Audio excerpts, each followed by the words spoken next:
ഭാരതത്തിലെ ഏറ്റവും സമ്പന്നമായ നാട്ടുരാജ്യങ്ങളിൽ ഒന്നാണ് കൊടക് രാജവംശം. ആ കൊടക് രാജവംശം വലിയൊരു കോട്ട പണിയുകയും അതിൻ്റെ നടുക്കായിട്ട് ഒരു പാലസ് പണിയുകയും ചെയ്തു. കൊടക് ഡിസ്ട്രിക്റ്റിൻ്റെ നടുക്കായി സ്ഥിതി ചെയ്യുന്ന ഈ പാലസിൽ രാജാവിനും രാജകുടുംബത്തിനും എല്ലാം പൂർണ്ണ സംരക്ഷണമൊരുക്കിയ ഈ കൊട്ടാരത്തിൻ്റെ കാഴ്ചകളാണ് ഇന്ന് കാണാൻ പോകുന്നത്. കൊട്ടാരത്തിൽ എങ്ങനെ ഒരു ക്രിസ്ത്യൻ പള്ളി വന്നു എന്നും ചർച്ച ചെയ്യുന്ന ഒരു കാഴ്ചയാണ് കാണുന്നത്. അപ്പോൾ എല്ലാവർക്കും പുതിയൊരു വീഡിയോയിലോട്ട് സ്വാഗതം.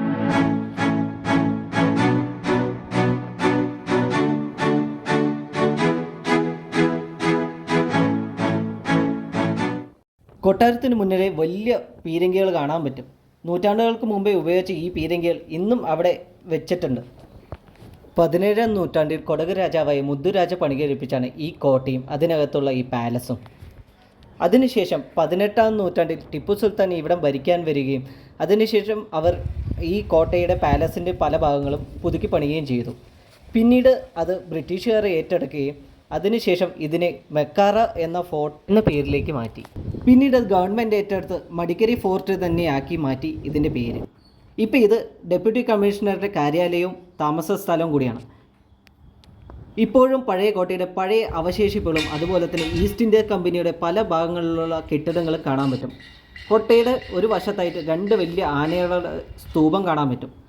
പിന്നീട് ഒരു കുഞ്ഞ് കിളിവാതിൽ പോലെയുള്ള ഒരു വാതിൽ, അത് കോട്ടയുടെ ഏതോ ഒരു ഭാഗത്തിലോട്ട് പോകാനാണ്. അവിടെയെല്ലാം അടച്ചു വെച്ചിട്ടുണ്ട്. ഇപ്പോൾ സന്ദർശകർക്കായിട്ട് കോട്ടയുടെ ചുറ്റുമതിലിൻ്റെ മുകളിലൂടെയുള്ള നടത്തവും ഈ സൈഡിലുള്ള കുറച്ച് കാഴ്ചകളും മാത്രമേ തുറന്ന് കാണിച്ചിട്ടുള്ളൂ. അപ്പോൾ നമുക്ക് ഈ കോട്ടയുടെ ഈ വശത്തൂടെ കയറി ബാക്കി കാര്യങ്ങളും അതുപോലെ കോട്ടയുടെ ചരിത്രവും കാണിക്കാം.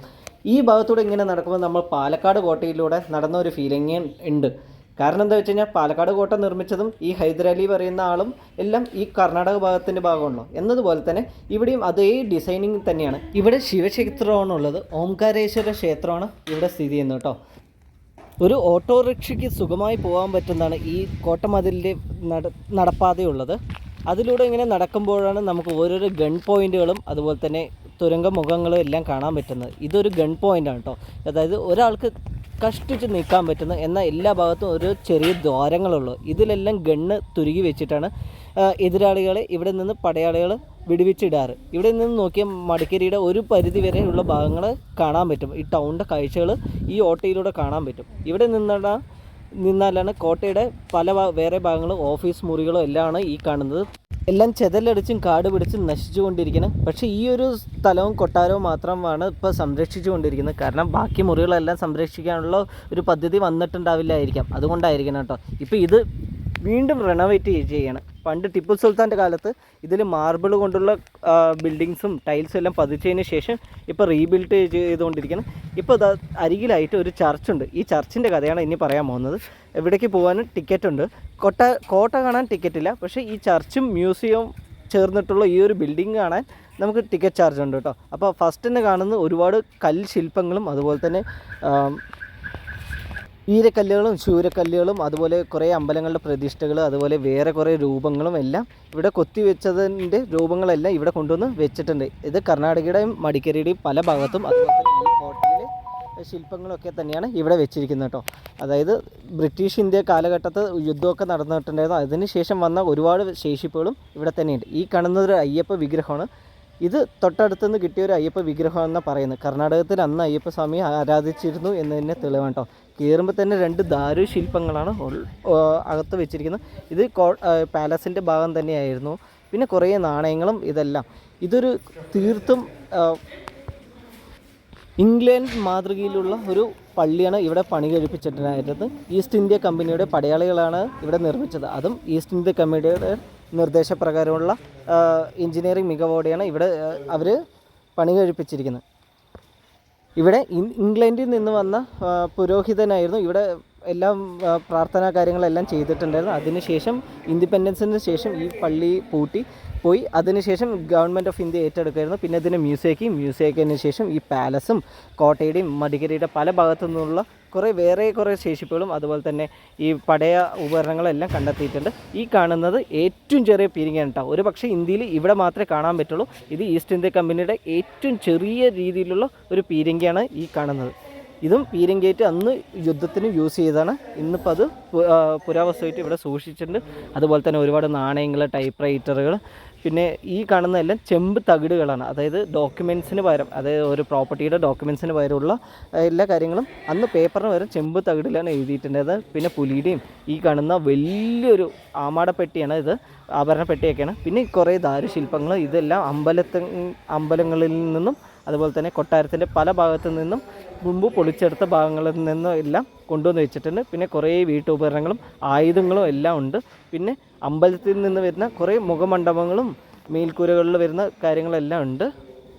പിന്നെ കണ്ടത് കുറേ ആരാധനാമൂർത്തികളുടെ ചെറു രൂപങ്ങളായിരുന്നു. ബുദ്ധ ജൈന ക്ഷേത്രങ്ങളിൽ വരുന്ന രൂപങ്ങൾ വരെ ഇവിടെ ഉണ്ടായിരുന്നു.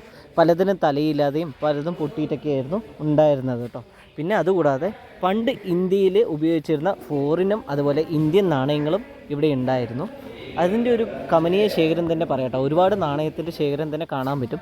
ഈ കാണുന്നത് ഒരു ഫ്രാങ്ക് എന്ന് പറഞ്ഞ മേജറുടെ കല്ലറയിൽ വെച്ചിരുന്ന ഒരു മാർബിളാണ് ഇവിടെ കൊണ്ടുവന്ന് വെച്ചിരിക്കുന്നത്. പിന്നെ ഈ കാണുന്ന ജനലിൽ അത് ബ്രിട്ടീഷുകാർ അവരുടെ നാട്ടിൽ നിന്ന് കൊണ്ടുവന്ന് ഇവിടെ സ്ഥാപിച്ച കേട്ടോ. അതായത് അന്ന് ഗ്ലാസ് ഒന്നും ഇവിടെ അവൈലബിൾ ആയിരുന്നില്ല, അത് അവരവിടെ നിന്ന് കൊണ്ടുവന്ന് ഇവിടെ സ്ഥാപിക്കുമായിരുന്നു. അങ്ങനെ അവരുണ്ടാക്കിയൊരു ചർച്ചാണല്ലോ ഇത്. അതുകൊണ്ടാണ് ഈ കാണുന്ന ദാരുശില്പം ഒരു ഇവിടെ കാണുന്ന ഒരു അമ്പലത്തിൽ നിന്ന് എടുത്താണ്. അതുപോലെ ഈ കാണുന്ന വെടിയുണ്ടകളും പീരങ്കി ഉണ്ടകളും പീരങ്കിയെല്ലാം ഇവിടെ നിന്ന് കിട്ടിയത് തന്നെയാണ്. ഈ ഫോർട്ടിൽ, അതായത് ഈ കോട്ടയുടെ ഭാഗമായിട്ടുണ്ടായിരുന്ന കുറേ സാധനങ്ങളാണ്.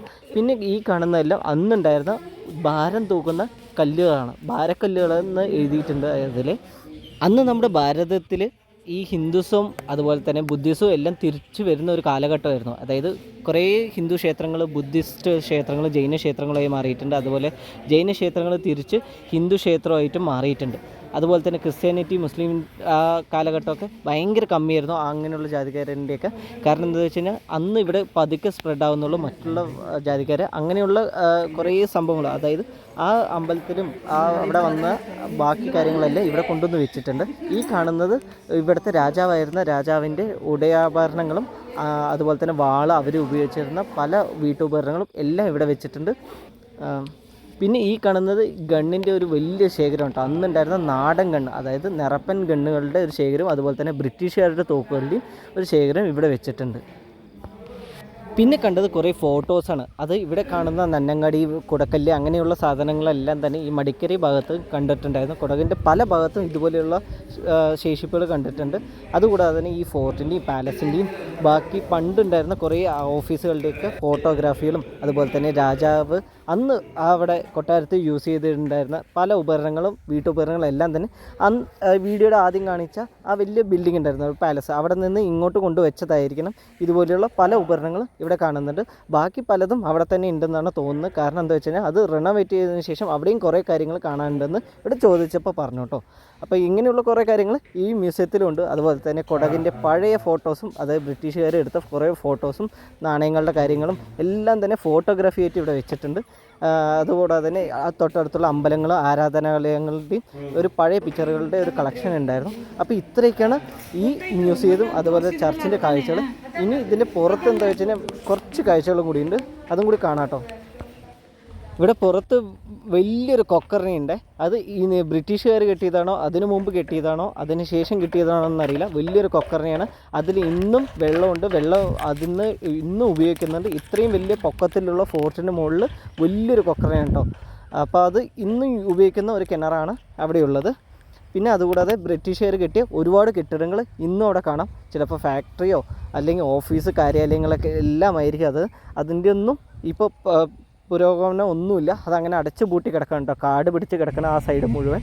അപ്പോൾ ഇത്രയ്ക്കാണ് മടിക്കരിയിലെ കാഴ്ചകൾ. മടിക്കരിയിലെ കാഴ്ചകൾ ഇഷ്ടമായി തീർച്ചയായും ലൈക്ക് ചെയ്യാനും ഷെയർ ചെയ്യാൻ മറക്കല്ലേ.